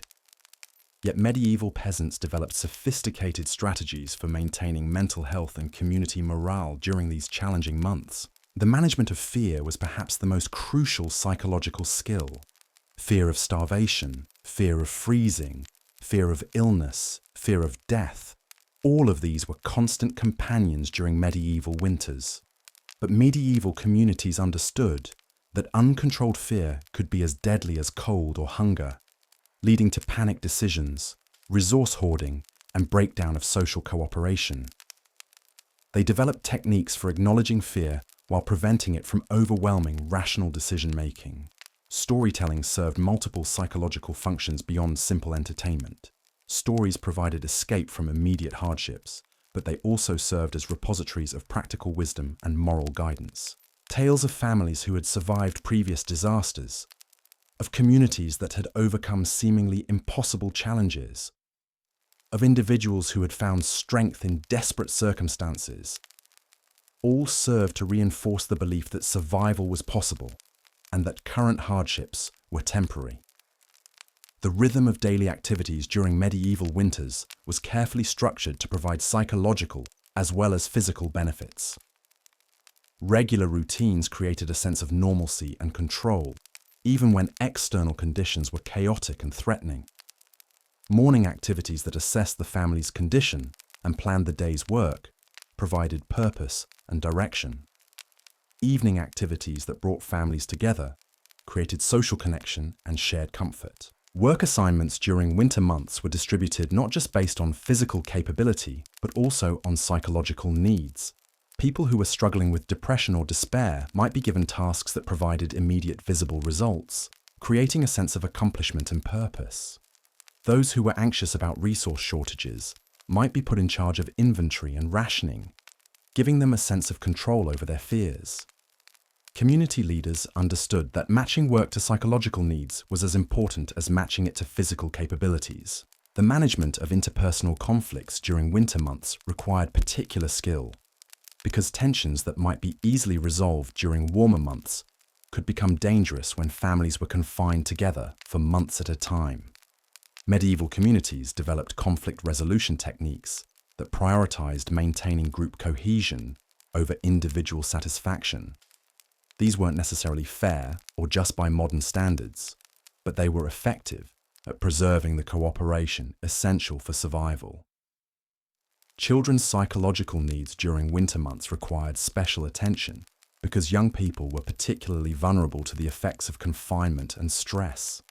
Medieval families developed techniques for keeping children engaged and hopeful during the darkest months. Games and activities that could be performed in small spaces, educational activities that prepared children for adult responsibilities, and storytelling sessions that maintained connection to broader cultural traditions all served to protect children's mental health during challenging times. The role of humour and laughter in medieval winter survival cannot be understated. Communities that maintained their ability to find joy and amusement even in desperate circumstances had much higher survival rates than those that succumbed to despair and depression.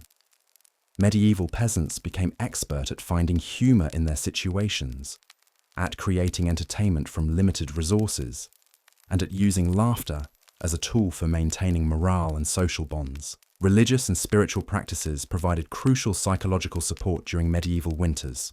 Prayer, meditation, and communal worship offered comfort and hope during the darkest times.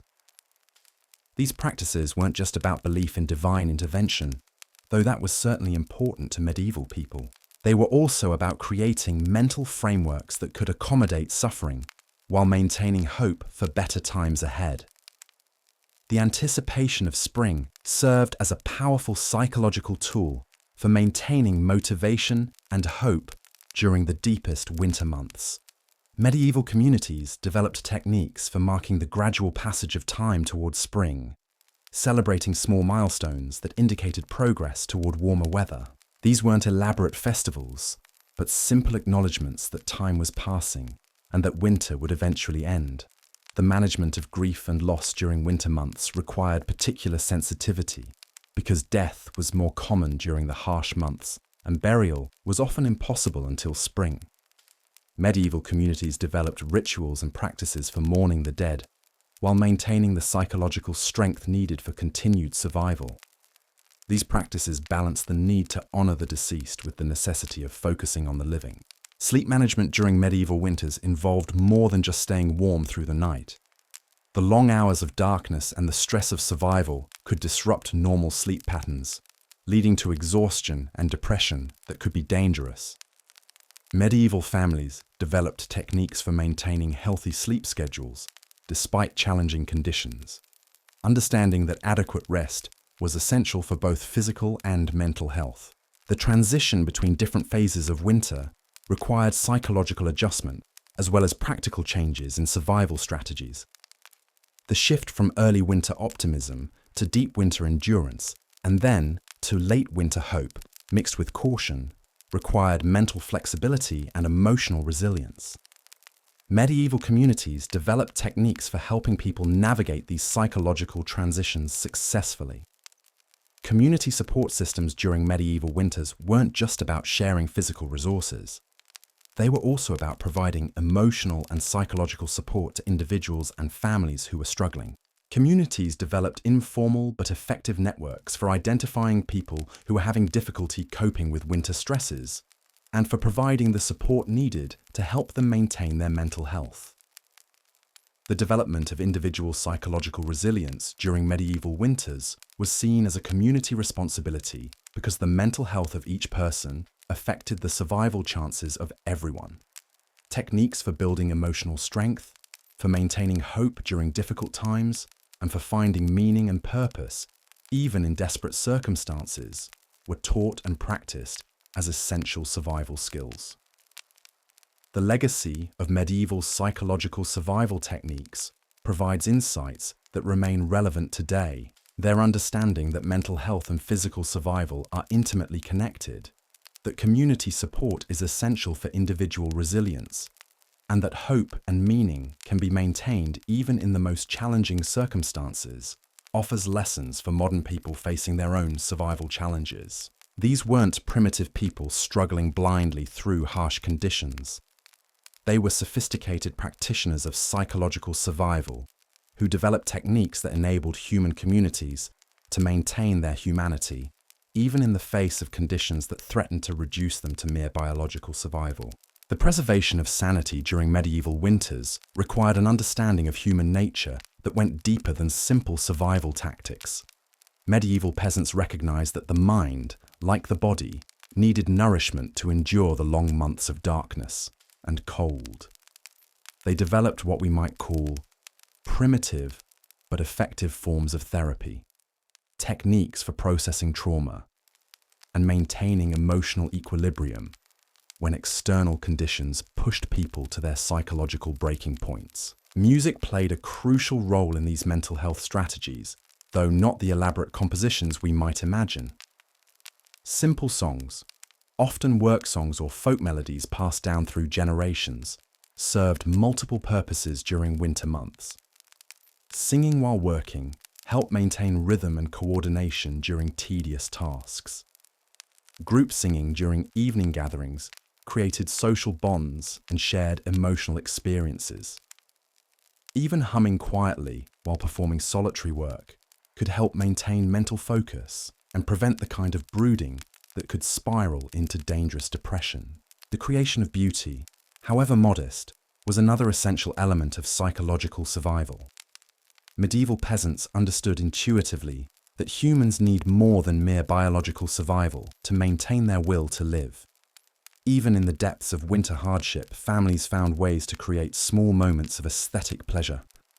A carefully arranged meal despite limited ingredients, a piece of clothing mended with particular care and attention to appearance. Even the arrangement of tools and household items in pleasing patterns served to remind people that they were more than just animals struggling for survival. Privacy, though nearly impossible in the crowded winter quarters, was recognized as a psychological necessity. Medieval families developed subtle techniques for creating moments of solitude, even in shared spaces. Individuals might be given specific times when they could sit by the fire alone, when they could step outside briefly despite the cold, or when they could engage in solitary activities without interruption. These weren't luxuries, but necessities for maintaining mental health during months of constant social contact. The management of hope was perhaps the most sophisticated aspect of medieval psychological survival. Too much optimism could lead to careless use of resources or dangerous risk-taking. Too little hope could result in the kind of despair that led people to simply give up. Medieval communities became expert at calibrating hope, providing just enough encouragement to maintain motivation while keeping expectations realistic enough to prevent devastating disappointment. Dreams and sleep became windows into the psychological state of winter communities. Medieval people paid careful attention to dreams, not necessarily believing they were prophetic, but understanding that they revealed the mental condition of the dreamers. Nightmares about starvation or freezing were taken seriously as signs that someone was struggling psychologically with winter stresses. Pleasant dreams were encouraged and shared as ways of maintaining positive mental imagery during difficult times. The telling of personal stories, distinct from the folk tales and traditional narratives, served important psychological functions. People shared memories of better times, of successful harvests, of warm summer days, of celebrations and joys from the past. These personal narratives served as reminders that current hardships were temporary, that life contained experiences beyond mere survival, and that each individual had a history worth preserving and sharing. Memory games and mental exercises helped keep minds sharp during the long, inactive periods of deep winter. Medieval peasants developed sophisticated techniques for memorizing large amounts of information, from practical knowledge about farming and crafts to cultural knowledge like songs, stories, and family histories. These mental exercises weren't just entertainment, they were training that helped maintain cognitive function during months when physical activity was limited and mental stimulation was scarce. The concept of mental seasons paralleled the physical seasons, with medieval people understanding that psychological states followed predictable patterns throughout the winter months. Early winter brought its own psychological challenges as people adjusted to confinement and rationing. Deep winter tested mental endurance with its seemingly endless cold and darkness. Late winter presented unique psychological dangers as people began to anticipate spring, but still faced weeks or months of hardship. Anger management during medieval winters required particular skill because explosive emotions could destroy the social cooperation essential for survival. Communities developed techniques for channeling anger into productive activities, for resolving disputes before they escalated into dangerous conflicts, and for helping individuals process frustration and resentment in ways that didn't threaten group cohesion. Physical exercise, even in limited spaces, served as an outlet for aggressive emotions that might otherwise be directed at family members or neighbors. The cultivation of gratitude wasn't a philosophical exercise, but a survival strategy.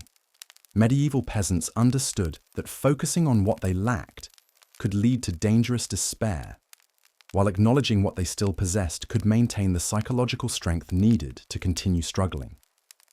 Families developed daily practices of recognizing small blessings, from successful fire maintenance to a day without illness, from adequate food supplies to moments of warmth and comfort. Meditation and contemplation, though not necessarily religious in nature, provided essential psychological tools for managing stress and maintaining mental clarity.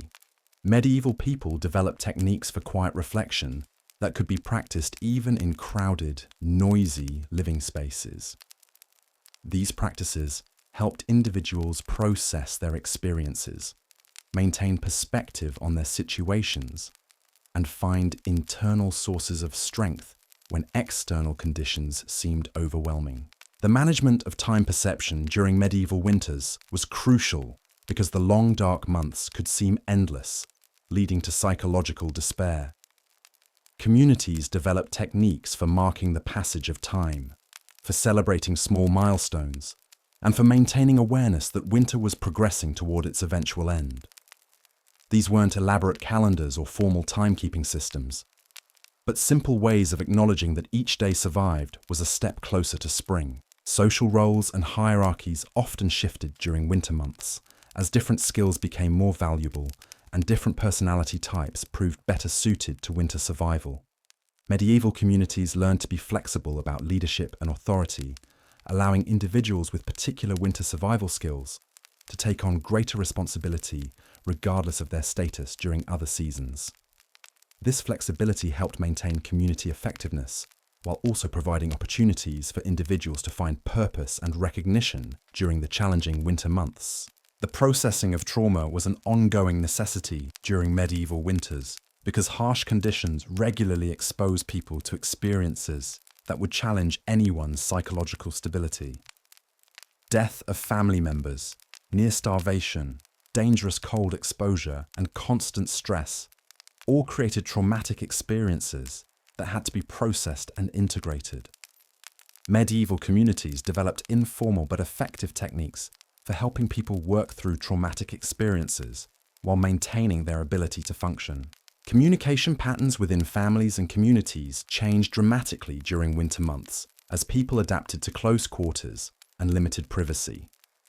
Medieval peasants became expert at reading subtle social cues, at communicating important information without causing panic or despair, and at maintaining social harmony despite the stresses of confinement and resource scarcity. These communication skills were as essential for survival as any physical technique. The anticipation of reunion with separated family members provided important psychological motivation during winter months. In medieval society, families were often scattered by work requirements, military service, or marriage arrangements. The promise of spring reunions gave people emotional goals that helped sustain them through the hardest months. Letters, when literacy allowed, or simple messages carried by travelers, helped maintain these emotional connections across distance and time. Identity maintenance during medieval winters was a significant psychological challenge because the harsh conditions could strip away many of the external markers that people used to define themselves. A skilled craftsman might be unable to practice his trade. A beautiful woman might become gaunt and worn. A strong man might be weakened by hunger and cold. Medieval communities developed techniques for helping people maintain their sense of self, despite these external changes. The cultivation of inner resources became a sophisticated practice among medieval peasants, who understood that external conditions were largely beyond their control. They developed techniques for finding strength, purpose, and even joy within themselves, regardless of external circumstances. These weren't necessarily religious or philosophical practices, though they could be, but practical psychological techniques for maintaining mental health during challenging times. Seasonal affective responses, though not understood scientifically, were recognized and addressed by medieval communities.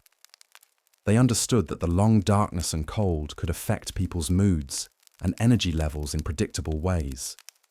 Communities developed techniques for providing extra support to individuals who seemed particularly affected by winter conditions, understanding that these psychological challenges were as real and dangerous as physical ailments. The maintenance of future planning abilities during medieval winters was crucial because people needed to continue making decisions that would affect their long-term survival and prosperity. The immediate demands of winter survival could overwhelm people's ability to think beyond the current crisis. But medieval communities understood that maintaining perspective on future needs and opportunities was essential for overall success. Cultural preservation during winter months served important psychological functions beyond simply maintaining traditions. The continuation of cultural practices, even in modified forms, helped people maintain connection to their identities and communities beyond the immediate survival group. These cultural connections provided psychological anchors that helped people maintain their sense of humanity during conditions that could reduce existence to mere biological survival. The development of personal rituals and routines during medieval winters helped individuals maintain psychological stability and purpose during months when external structure was limited. These weren't necessarily elaborate practices, but simple daily routines that provided predictability and meaning. Personal rituals for morning preparation, evening reflection, or daily work activities helped people maintain psychological order during chaotic times. Medieval peasants understood that psychological survival was not an individual achievement, but a community responsibility. Their techniques for maintaining mental health during winter months were integrated into every aspect of their survival strategies, from work assignments and resource distribution to social activities and conflict resolution. They recognized that a community's psychological health was as important as its physical resources for determining who would survive to see another spring. The legacy of medieval psychological survival techniques continues to influence modern understanding of human resilience and adaptation.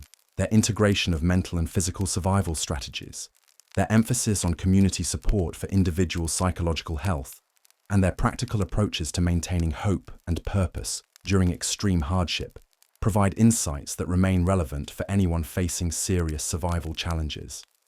These medieval peasants weren't just enduring harsh conditions, they were maintaining their humanity and dignity while doing so, creating models of psychological resilience that continue to inspire and instruct centuries later. As we approach the end of our journey through the frost-bitten world of medieval winter survival, it's worth reflecting on what these forgotten techniques reveal about human adaptability and the power of collective wisdom.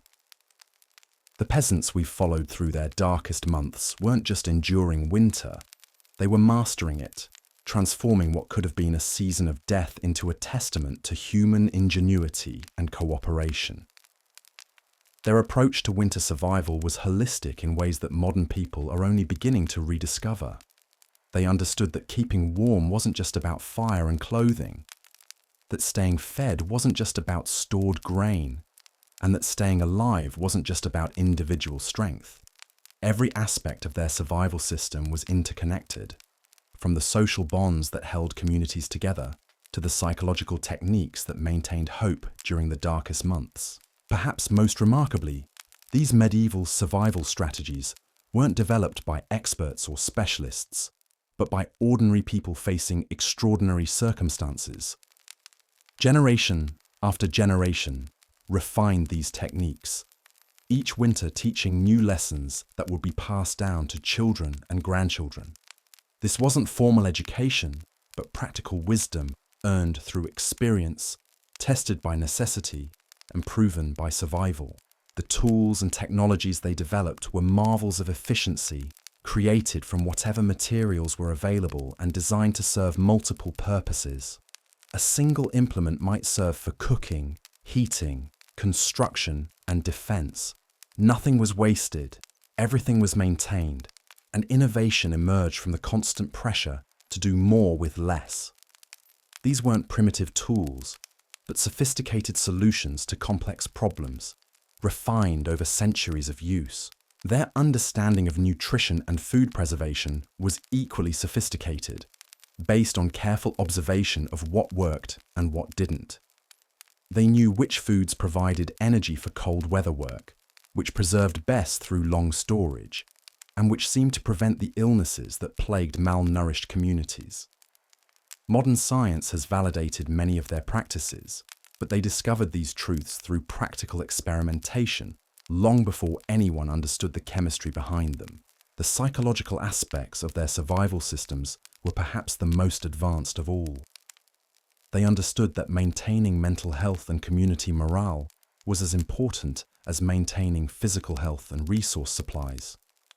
Their techniques for managing fear, processing trauma, and maintaining hope during desperate circumstances created a framework for psychological survival that enabled entire communities to maintain their humanity under conditions that might have reduced them to mere biological existence. Medieval peasants also understood something that modern individualistic societies often forget: that survival is fundamentally a collective enterprise.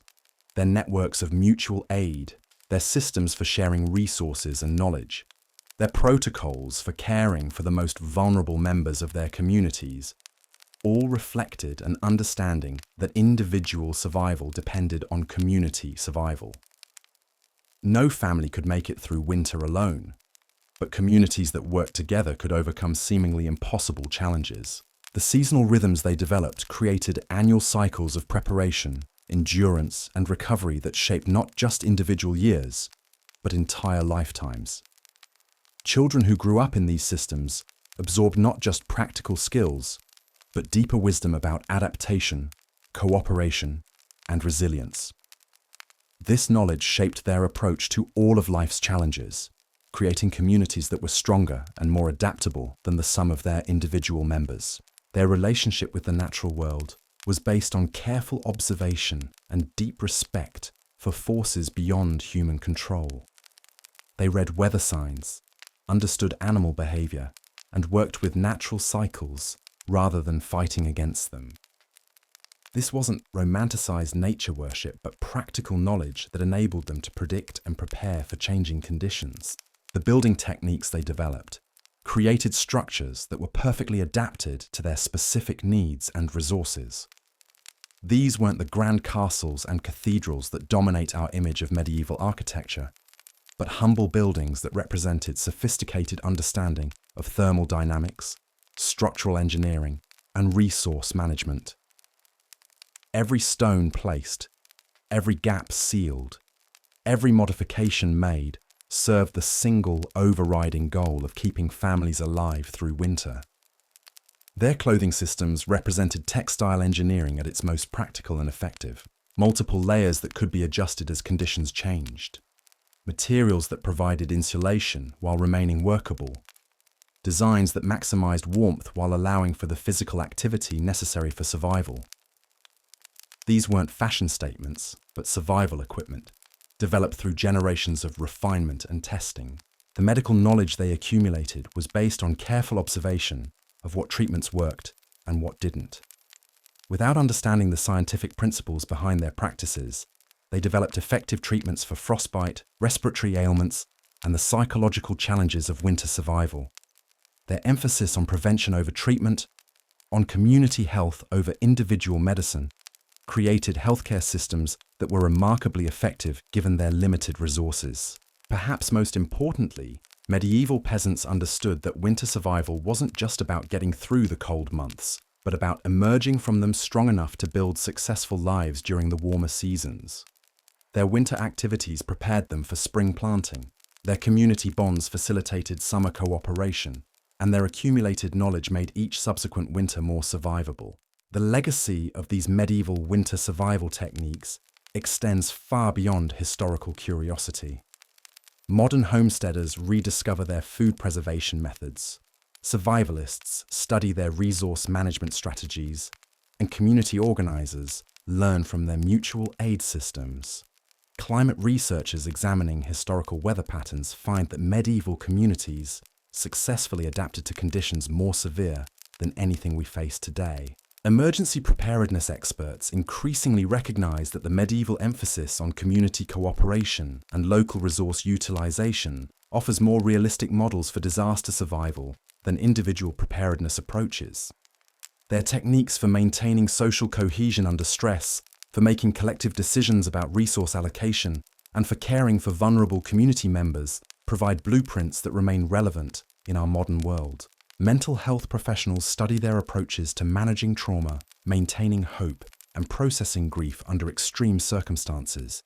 Their understanding that psychological survival requires community support, meaningful work, and connection to something larger than individual existence offers insights that complement modern therapeutic approaches.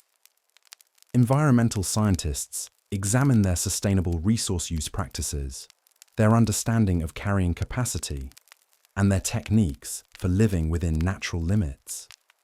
Their approach to waste minimization, energy conservation, and renewable resource management provides models for sustainable living that modern technology can enhance but not fundamentally improve.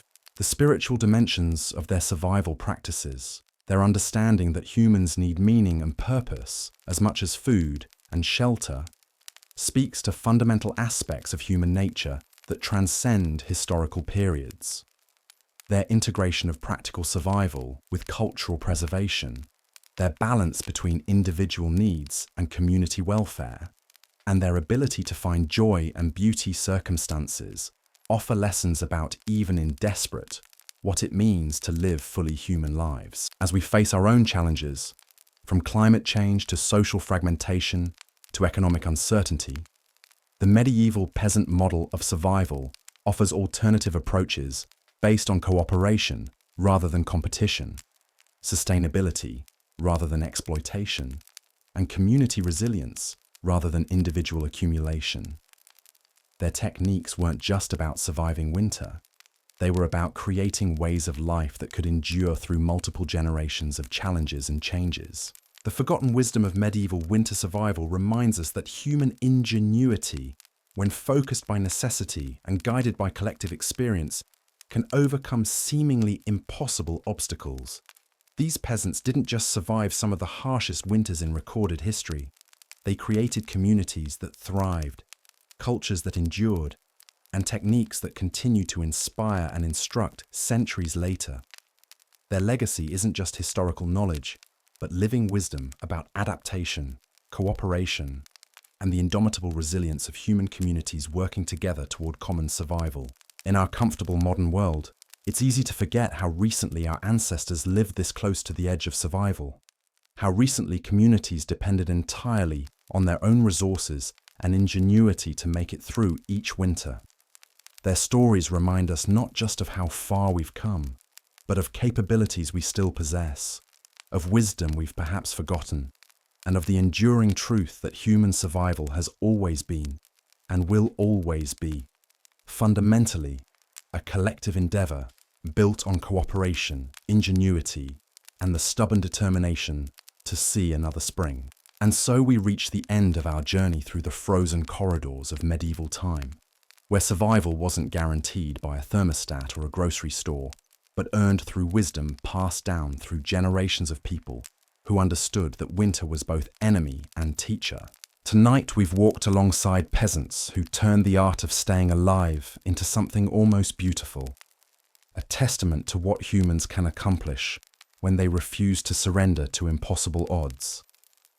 These weren't the knights and nobles that fill our history books, but the forgotten majority who created survival systems so sophisticated they put our modern preparedness to shame. They understood that warmth was more than fire, that food was more than calories, and that survival was never, ever an individual achievement. Every technique we've explored tonight, from the careful banking of coals to the intricate social networks that kept entire villages alive, represents generations of hard-won knowledge tested by the ultimate judge, death itself. What strikes me most about these medieval survival strategies is how they integrated every aspect of human existence into a single, coherent system. Physical survival, psychological resilience, social cooperation, spiritual meaning, all woven together like the layers of clothing that kept peasant families warm through months of brutal cold. They didn't compartmentalize survival the way we do, separating the practical from the emotional, the individual from the collective.